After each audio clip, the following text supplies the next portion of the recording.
हाँ देखिए, हम लोगों की जो मेन टॉपिक है वह है आपका प्रागैतिहासिक काल। तो प्रागैतिहासिक काल में मनुष्य कैसे रहता था, ये थोड़ा सा हम लोग उनके उपकरणों से समझने का प्रयास करेंगे। ठीक है, प्रागैतिहासिक काल, इसमें जो है मनुष्य ने सभी उपकरण का प्रयोग किया था। मनुष्य के द्वारा सभी प्रकार के उपकरण के प्रयोग किए गए थे, लेकिन पाषाण उपकरण अभी तक उनके मिले हैं। क्योंकि पाषाण उपकरण न तो वर्षा के जल से खराब हो सकते थे, न माइनर छोटे मोटे आग से खराब हो सकते थे, और न ही कुछ कोई जीव जंतु उनको क्षति पहुंचा सकता था। वे लोग लकड़ी के उपकरण भी प्रयोग किए होंगे, लेकिन वह लकड़ी का उपकरण सड़ गया होगा, गल गया होगा। ठीक इसी ढंग से वे हड्डी का उपकरण भी प्रयोग किए होंगे, लेकिन कंदराओं में सुरक्षित नहीं रहने के कारण वह हड्डी का उपकरण भी आर्द्रता से ग्रसित होकर उसमें पानी, एसिडिक और बेसिक नेचर मटेरियल जाने से और बैक्टीरिया के संक्रमण से वो हड्डियां भी गल गई होगी और सिस्टमेटिक नहीं मिली है। लेकिन ये पाषाण उपकरण पूरी की पूरी तरह मिला है। अब ध्यान देंगे कि मनुष्य जो था वो नदी के तलहटी में बहुत बाद के काल में आया। मान लीजिए ये नदी का पानी बह रहा है और इस तरीके से इस नदी के आसपास यदि कोई पहाड़ वगैरह हुआ जिसमें व्यक्ति जो है छिप के कंदराओं में रह सकता था, तो इसमें ये लोग बड़ी ही चतुराई से इन कंदराओं में, मान लीजिए कि यहाँ पर कंदरा है, तो इन कंदराओं में मनुष्य छुप कर रहा करता था। और जब उसे लगा कि हमें पानी पीने जाना है, तो फिर यहाँ से मनुष्य आसानी से निकलता था और फिर ऐसे ऐसे चलकर और इस नदी के किनारे जाकर पानी पी लेता था। अपने तो पानी पी ही लेता था, अपने लोगों को भी पानी पिलाने के लिए जो भी उसके पास मृदवांड थे, मिट्टी के बर्तन, अथवा जो उनके पास कुछ हाथ में थे, जो वृद्ध स्त्रियां थी या वृद्ध लोग थे, उनके लिए उन कंदराओं में पानी लेकर चले आते थे। ये कल्पना है, लेकिन हम लोग ये जानते हैं कि इन कंदराओं में कुछ पाषाण उपकरण मिले हैं।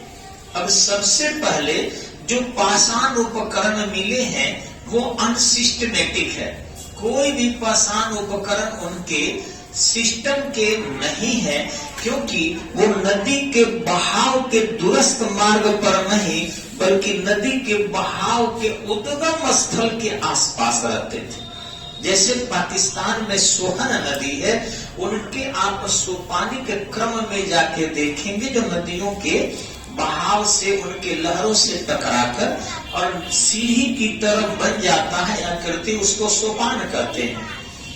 तो सोहन नदी घाटी में जाने के बाद सोहन नदी, इसको रोकिए आप लोग, आप बात अगर करवाइएगा तो डिस्टर्बेंस नहीं हो रही होगी किसी को, इतना भी ध्यान नहीं है।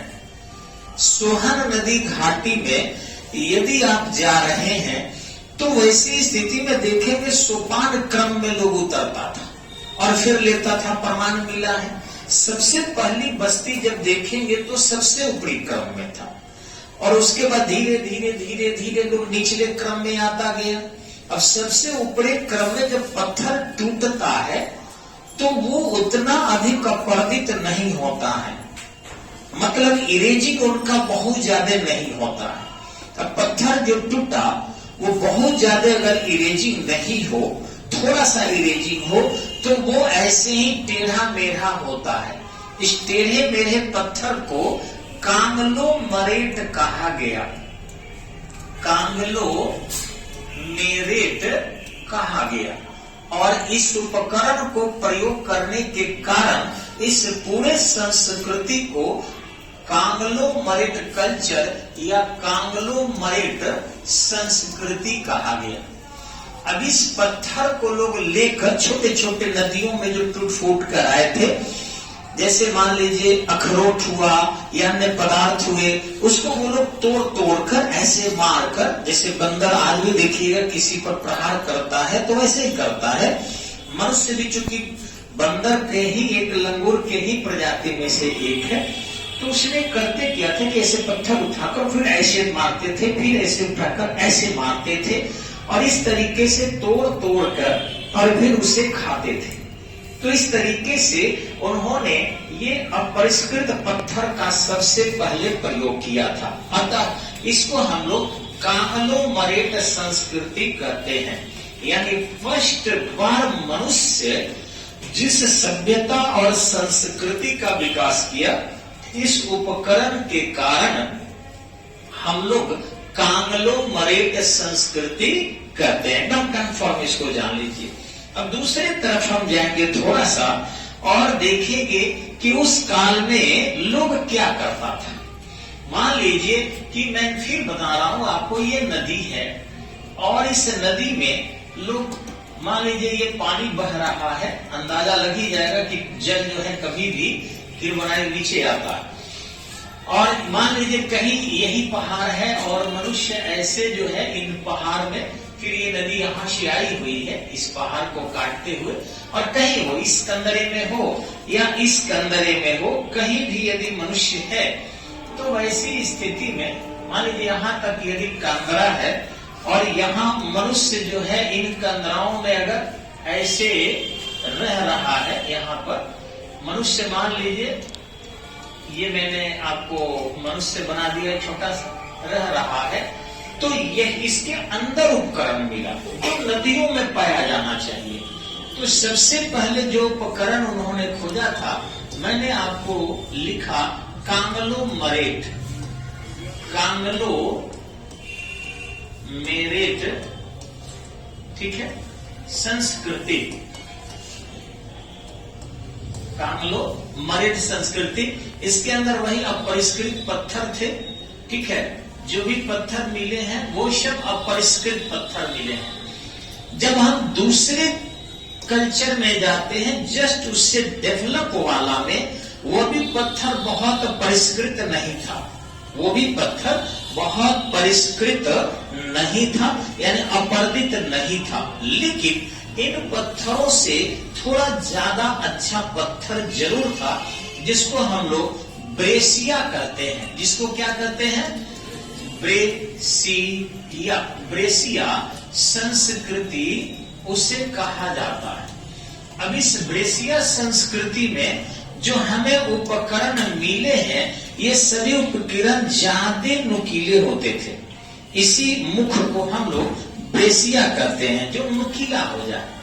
अब इस नुकीले से वो छोटे छोटे जीव जंतुओं को या तो मार के खाते होंगे, क्योंकि सर्वाहारी मनुष्य है, और सर्वाहारी में आजकल मनुष्य ज्यादा शाकाहारी है, पहले लोग ज्यादा मांसाहारी था, और इस तरीके से जीवों को अत्यधिक प्रोटीन मिलने के कारण ज्यादा खाता था, यही जीव जंतु मिल जाते थे। ये जो फलाहार था बहुत कम मिल पाता था। अब हम लोग अपना अपना गोदाम बना लिए, स्टॉक बना लिए, हाइब्रिड सीड बड़े पैमाने पर जो है उत्पादित कर रहे हैं, अनाज ज्यादा हो रहा है। लेकिन पहले हम लोग जो है वो आंखें तक थे और आखेट करके खाते थे, शिकार करके खाते थे, या दूसरा कोई जीव जंतु यदि शिकार कर लिया था तो उसके जो छोड़े गए जूठे हिस्से होते थे, मनुष्य उसे संग्रह करके खाता था या फिर खाता था। तो इस प्रकार के कुछ औजार जो है नुकीले बनने लगे। ये सब नुकीला होने के कारण इसे क्या कहा गया? ब्रेसिया कहा गया। ये दूसरा कल्चर था, यानी मनुष्य सबसे पहले कांग्लोमरेट संस्कृति में था, उस प्रकार के अपरिष्कृत टेढ़े मेढ़े पत्थर का प्रयोग करता था। दूसरे में हम ब्रेसिया संस्कृति के लोगों को देखते हैं, जो नदी के थोड़ा सा निचले हिस्से में आए और हल्के फुल्के नुकीले जो पाषाण उपकरण थे उसका प्रयोग किए, और इन कंदराओं में उसको स्टोर किए।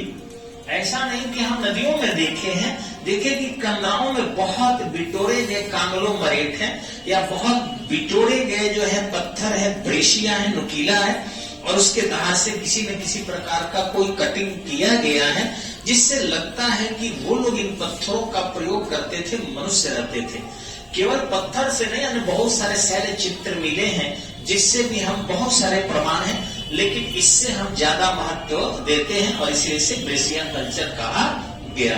और तीसरे संस्कृति में हम थोड़ा सा फिर मुड़ेंगे, जो मनुष्य धीरे से जब पदार्पण धीरे धीरे विकास कर रहा था, तो इसी नदी के तलहटी में मनुष्य अगर धीरे धीरे बढ़ते गया, मान लीजिए ये नदी है आपका और पानी बह रहा है, तो फर्स्ट बार मनुष्य एकदम ऊपरी भाग में रहा, सेकेंड बार यहाँ आया और तीसरी बार मनुष्य यहाँ चला आता है। अब तीसरे बार जब मनुष्य यहाँ आता है, यानी बहुत दूर आ जाता है, तो नदी जो प्रतीत करके अपने साथ पत्थर को ला रही है, वह पत्थर धीरे धीरे घिसते जा रहा है और चिकने होते जा रहे हैं। तो चिकने होने के बाद ये पत्थर जो है इस प्रकार की आकृति गोल गोल धारण कर लेते हैं। अभी भी आप सोन नदी वगैरह में जाकर देखिएगा या जम्मू कश्मीर में जाकर देखिएगा, आप सतलज नदी जो बहकर आती है, उनकी नदी के तलहटी में जब पानी कम हो जाता है, बड़े बड़े पत्थर इतने लंबे लंबे, इतने अच्छे अच्छे गोल गोल नजर आते हैं। मैं वहां गया हूँ, मुझे मन किया कि ये झोड़ा भर के लाऊं, लेकिन भारी हो जाएगा। दूसरा कि उस पत्थर को अगर यहाँ लाए, हम लोग जो मंदिरों में, यहाँ चूंकि मैदानी क्षेत्र में हम लोग हैं, इसलिए मैदानी क्षेत्र में पत्थर देखने को कम मिलता है। बालू उल्लू जो आते हैं सोन के, उसी में से हम लोग बाल काल में छोटा छोटा चुना करते थे और उससे खेलते थे। उसमें कुछ काफी गोल गोल पैसा जैसा पतला हो जाया करता था। उस समय कोई ना कोई मेटल है, ये ध्यान रखिएगा। आज जो हम लोग बालू के उत्खनन करके सोन का घर बना रहे हैं, उसमें मैक्सिमम है, भले ही हमारे यहाँ प्यूरिफिकेशन एक्सट्रैक्शन जो है काफी कॉस्टली है, जिस कारण मेटल हम उससे प्राप्त नहीं कर रहे हैं, लेकिन आने वाले समय में अभी जो देखे होंगे आप कि भारत के 44% सोना मुंगेर के करवटिया में जो प्राप्त किया गया है, वैसे आपको हाजीपुर से भी सोना मिलने की संभावना है, इधर आपके माझी से सोनवर्षा से भी मिलने की संभावना है। तो ये सब गांव जो है आपके वो सोने के क्षेत्र रहे और बहुत सारे इसमें जो है ओर्स मिलेंगे, लेकिन हमारे तकनीक के और विकसित होने की आवश्यकता है, जिससे खर्च कम लगे और ज्यादा से ज्यादा हमें उसके उत्खनन से प्रॉफिट हो सके। तो देखिए कि इस प्रकार के जो इन्होंने पत्थर का प्रयोग करना मनुष्य ने शुरू किया था, गोल गोल पत्थरों का, इसको हम लोग बोलते हैं चॉपर। इसको क्या बोलते हैं? लेकिन चॉपर जब कटिंग होगा, तो ऐसे जब तक कटिंग नहीं हो तो इसको हम लोग पेबुल कहा करते थे। क्या कहेंगे हम लोग? हाँ, पेबुल संस्कृति। ये कटिंग न करके खड़े खड़े अगर ऐसे ही पत्थर लेकर लोग चला गया तो पेबुल। यानी तीन जो है संस्कृतियां, ये जो था आपको सबसे पहले कांग्लोमरेट संस्कृति थी, उसके बाद दूसरी संस्कृति हमारी जो डेवलप हुई वो ब्रेशिया संस्कृति थी, और तीसरी संस्कृति आपको पेबुल संस्कृति थी। इस समय तक मनुष्य अपना कोई बुद्धि ज्यादा नहीं लगाया था, बल्कि प्रकृति से जो मिल रहे थे इंस्ट्रूमेंट उनको, उसी औजार का प्रयोग वो करता था। तो ये गोल गोल पत्थर थे, ये सब पेबुल पत्थर कहे गए। लेकिन इसी पेबुल को मनुष्य जब धीरे से एक तरफ से काट के ऐसे बना दिया, और उसके बाद मनुष्य क्या किया कि धीरे धीरे ये जब कट गया ये वाला पार्ट आपको, तो ये क्या हो जाएगा? नुकीला हो जाएगा। तो काफी ये जब नुकीला हो गया तो ये प्रयोग आदमी ज्यादा अच्छे तरीके से करने लगा। अब एक तरफ से जब मनुष्य दो पत्थरों को लेकर और कटिंग किया, ऐसे मान लीजिए आप दो कलम ले लीजिए, और यदि इन दोनों कलम को धीरे से प्रहार कीजिए इस पर, तो क्या देखेंगे कि एक भाग टूट जाएगा। ऐसे उन्होंने पत्थर से पत्थर मारना शुरू किया, और मारते मारते धीरे धीरे ये क्या हो गया, इसे मारते गया, और फिर ये कुछ देर बाद में टूट गया, नुकीला हो गया। तो जब टूट गया एक तरफ से, तो वही आपका चौपर हो गया। जब ये टूट गया एक तरफ से तो चौपर कहा गया, और ये आपकी चौथी संस्कृति है। चौपर संस्कृति क्या है? आपकी चौथी संस्कृति है, जो आपके पेबुल से अलग हट जाती है। चौथी संस्कृति यहाँ आते हैं, इसको हम बोलते हैं चौपर संस्कृति। चौपर संस्कृति, इसमें इसी पत्थर दो को मार मारकर और एक तरफ से लोग बिल्कुल ऐसे तोड़ दिया, नुकीला बना दिया। अब एक तरफ से जब भी आप पत्थर को तोड़ देते हैं तो निश्चित ही क्या होता है, अधिक नुकीला हो जाएगा आपका, और जब अधिक नुकीला हो जाएगा तो काम आप क्या करेंगे, ज्यादा करेंगे। तो ये हो गया आपको चौपर, ये भी क्या हो गया चौपर। ये क्या अभी रहा, पेबुल संस्कृति। इतना तक क्लियर है? कोई किसी को दिक्कत? क्लियर है? चलिए आगे चलते हैं हम लोग। अब उन्होंने किया क्या यहां से कि नई चीजों को लिया। ये नई चीज जो लिए, इसमें ये लोग नदी के काफी निचले इलाकों में आ गए थे। धीरे धीरे इनके पास एक से उपकरण होने लगे और इस तरीके से इनके अंदर एकता भी स्थापित होने लगी। और फिर ये लोग, मान लीजिए प्रथम चरण आपका ये है, द्वितीय चरण यहाँ आए, तीसरे चरण यहाँ आए, चौथे चरण में यहाँ थे, तो पांचवें चरण में वो और अधिक मैदानी इलाकों में आ गए। और जब मैदानी इलाकों में आ गए तो जो पाषाण उपकरण था इनका, ये पूरी की पूरी तरह पेबुल था, इसमें से दो पेबुल को ले लिए और दोनों को टकराने के बाद, मान लीजिए ये हाथ मेरा है और दोनों को ऐसे तोड़ रहा हूं मैं, तोड़ने के बाद एक पार्ट से टूट गया। अब इधर से भी मारना लोगों ने शुरू कर दिया कि और नुकीला बना दे, और इधर से मारते मारते इधर से भी उन्होंने कर दिया और ज्यादा धारदार हथियार उस पत्थर का बना दिया। तो इस तरीके से यहां से भी ये पत्थर टूट गया और ये यहां से भी पत्थर क्या हो गया, टूट गया। जब दोनों तरफ से ये पत्थर टूट गए तो वैसी स्थिति में जो इनकी आकृति हुई आप देख सकते हैं, यही इनकी आकृति हो जाती है। ये टूट गया, और जब ऐसे टूट जाएगा तो देखिए कितना नुकीला हो गया। तो इस तरीके से ये जो है इनको चॉपिंग कहलाया। इस संस्कृति को क्या कहा गया, हाँ चॉपिंग।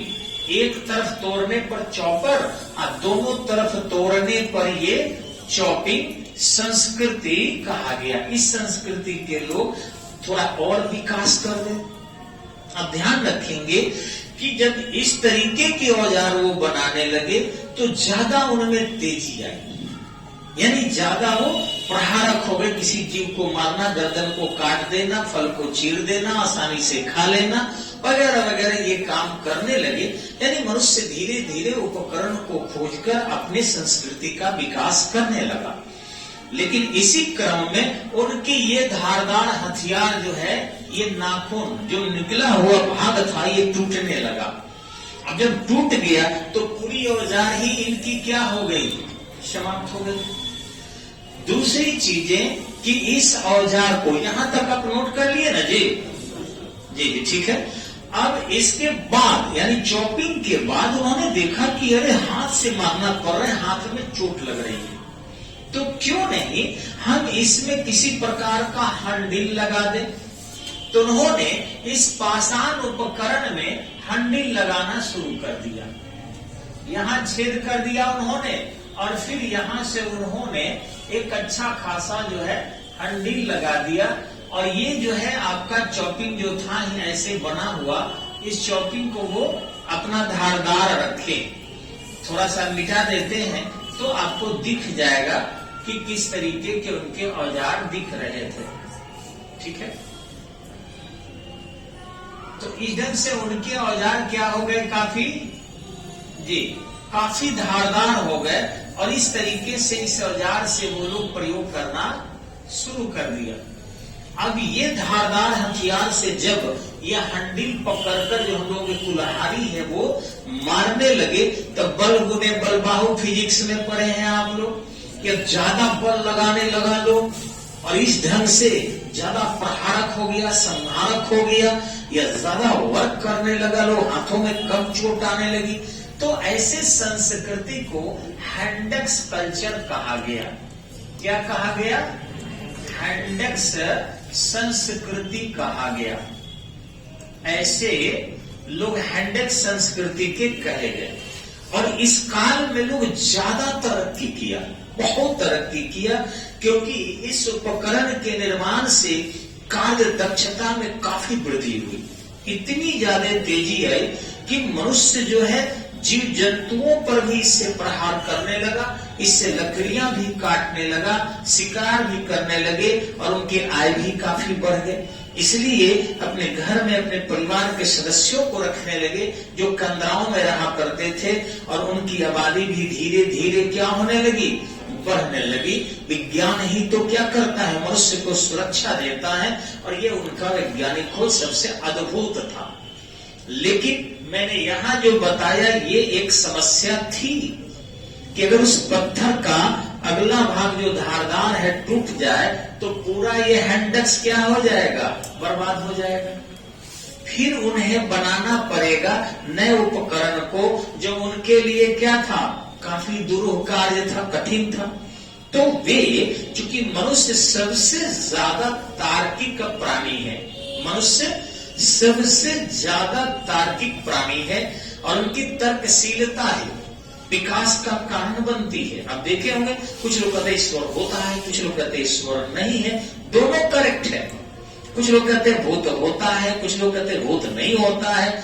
यही तार्किकता तो मनुष्य को विकसित बना रही है। सब लोग एक ही बात को मानना शुरू कर दे कि भूत होता है तो भी गड़बड़ है, और सब लोग कहते भूत नहीं होता है तभी गड़बड़ है। तो इस ढंग से होना न होना तर्क वितर्क मनुष्य के एक ऊंचाई तक ले जा रहा है, विकास कर रहा है, और हम लोग सारे जीव जंतुओं के आजकल संरक्षक के रूप में उभर रहे हैं। यानी जो हम लोग कल्पना करते हैं अल्लाह के बारे में, जो कल्पना करते हैं ईश्वर के बारे में, वो खुद बनने का एक प्रयास भी कर रहे हैं। मनुष्य, लोग कहते हैं समाज के कि मनुष्य का धीरे धीरे पतन हो रहा है। मैंने तो नहीं देखा अपने जिंदगी में कहीं पतन होते। मनुष्य का धीरे धीरे विकास हो रहा है, उनमें उदारता आ रही है, अच्छाई आ रही है, शोषण कम हो रहे हैं, सामाजिक सहयोग की प्रवृत्ति उनमें बढ़ी है, उदारता बढ़ी है, पोगपंथी समाप्त हुआ है, बहुत ज्यादा इकोनॉमिकल इक्वलिटी आ रही है, सोशल इक्वलिटी आ रही है, कल्चरल इक्वलिटी आ रही है, एजुकेशनल इक्वलिटी आ रही है, साइंटिफिक इक्वलिटी आ रही है। पहले देखिए तो धृतराष्ट्र को एक संजय थे जो दूरदृष्टि देते थे, आज दूरदृष्टि किसके पास नहीं है, सब कोई मोबाइल रखिए और आसानी से कहीं देख लीजिए। तो इस ढंग से अब सब मनुष्य जो है ज्यादा विकसित हो रहा है, यानी हम लोग भगवान की तरफ, अल्लाह की तरफ तेज गति से बढ़ रहे हैं, और हो सकता है एक दिन सब अल्लाह हो जाए या एक दिन सब भगवान हो जाए, ऐसा हो सकता है। मनुष्य गिर नहीं रहा है, पतन नहीं हो रहा है, विकास कर रहा है। तो यहाँ देखेंगे हम कि ये जो हैंडेक संस्कृति देख रहे हैं, अगर इसका ये वाला पार्ट टूट गया तो बेकार हो गया। तो मनुष्य उसमें देखिए क्या अनुसंधान किया। फिर थोड़ा सा नहीं हम एक तस्वीर बनाते हैं जिससे थोड़ा समझेंगे आप। जी, मान लीजिए कि मनुष्य ने क्या किया कि एक ऐसे पत्थर लिया बड़ा सा, इसमें एक गोल आपको छेद किया, फिर ऐसे लेकर और इसमें का कुल्हाड़ी का डंटी जो होता है हंडिल लगा दिया। फिर मनुष्य क्या किया कि यहां से लेकर और इसको नुकीला बना दिया, पूरे इस पार्ट को तोड़ दिया, फिर इस पार्ट को तोड़ दिया। अब इस पार्ट को तोड़ने से ये जो कुल्हाड़ी बनकर तैयार हुआ वो ऐसे बनकर तैयार हो गया। अब ये कुल्हाड़ी का ये जो पार्ट है आपका जो देख रहे हैं, ये टूटने का डर है आपको, यही ना। तो मनुष्य बड़ी समझदार प्राणी था, उसने क्या किया कि इसको घुमा दिया ऐसे। अब इसको, इस उपकरण को ऐसे बनाने लगा, ऐसे बना दिया, और इस पार्ट को उन्होंने क्या कर दिया, पूरा का पूरा हटा दिया। देखिए ऐसे बना दिया, और इसके बाद वो लगे ब्लेड बनाने। इस ब्लेड को वो बनाकर बड़े बड़े पत्थरों से, जो बर्फी टाइप का है, कई पत्थर ऐसे जो है छोटे छोटे, वो हम जान के बड़ा बना रहे हैं कि आपको दिखाई पड़े दूर से। इसी को हम लोग कहते हैं ब्लेड कल्चर, ब्लेड कल्चर। इसी को दूसरा नाम लोग फ्लैग कल्चर भी कहते हैं, फ्लैग कल्चर, ठीक है। तो ये छोटे छोटे ब्लेड इसमें उन्होंने लाकर इसको फंसा दिया, ठीक है। जो आजकल हम लोग राजमिस्त्री का वसीला देखते हैं, राजमिस्त्री के पास एक वसीला होता है, उसमें देखिएगा ऐसे ही क्या होता है, एक ब्लेड होता है, उससे वो ईंट को काटता है और जैसे ही वो कमजोर हुआ उसको लोहार के पास लोहे का है भेज देता है, वो फिर धारदार बना के आ जाता है, फिर उसको लगा के सेट कर देता है, फिर उसको उसी वसीला से सारा काम करता है। वह उस समय की देन है जब ये सब पत्थर के होते थे, तो इस ढंग से उन्होंने ये बनाना शुरू कर दिया छोटे छोटे पत्थर को। अब ये मान लीजिए किसी कारणवश अगर टूट भी गया, ये अगर टूट भी गया, ये पार्ट मान लीजिए इसमें हम लगाए हैं और टूट गया एक नंबर वाला, तो हम क्या करेंगे, पूरा ये बदलने की जरूरत नहीं है, बस ये दूसरा ब्लेड लेंगे और इसमें क्या कर देंगे, शिफ्ट कर देंगे, फिर हमारा हैंडेक्स क्या हो गया, तैयार हो गया। तो इस तरीके से मनुष्य अपने पाषाण उपकरणों का धीरे धीरे विकास करते रहा और जिस कारण इसे सूक्ष्म पाषाण काल कहा गया। इसे क्या कहा गया, सूक्ष्म पाषाण काल कहा गया, सूक्ष्म पाषाण काल कहा गया, ठीक है। तो बाकी अगले कक्षा में हम लोग करेंगे और YouTube चैनल मेरा जाएगा ये वीडियो, आप प्लीज सब लोग ईमानदारी से शेयर कीजिए और अपने छपरा को भी एक महत्वपूर्ण बनाइए। धन्यवाद, नमस्कार, जय हिंद।